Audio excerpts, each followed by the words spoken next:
Hi friends, today I'll show you an easy way to lock your gallery on Samsung One UI 7. I'll explain everything step by step. If you find this video helpful, don't forget to leave a like and comment a heart. Let's get started. First, open the Gallery app.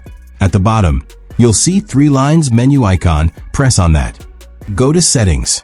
In Settings, scroll down and press on About Gallery. Here you'll see a message saying, the latest version is already installed. Just above that message, you'll see the version. Press the version repeatedly until you see a message that says Gallery Labs enabled. Once you see that, go back. Now scroll down and you'll find a new option called Gallery Labs. Press on it. Inside this page, look for an option called Album Entry Lock. It allows you to set a lock, pin, pattern, or fingerprint to open specific photo albums. This helps keep your private photos safe from others. Toggle Album Entry Lock on and press OK at the bottom. Now close all apps and open the gallery again.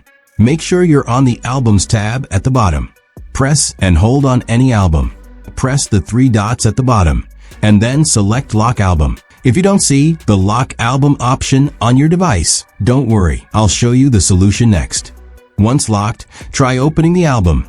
It will ask for your PIN or password. Just enter the same one you use for your lock screen. And that's it. You've successfully locked your album. If you want to unlock the album later, press the small icon. I've made a video about that too. And also link is in the description. And yes, if you still don't see the lock album option, restart your phone and try again. It should appear. Thanks for watching. Don't forget to subscribe.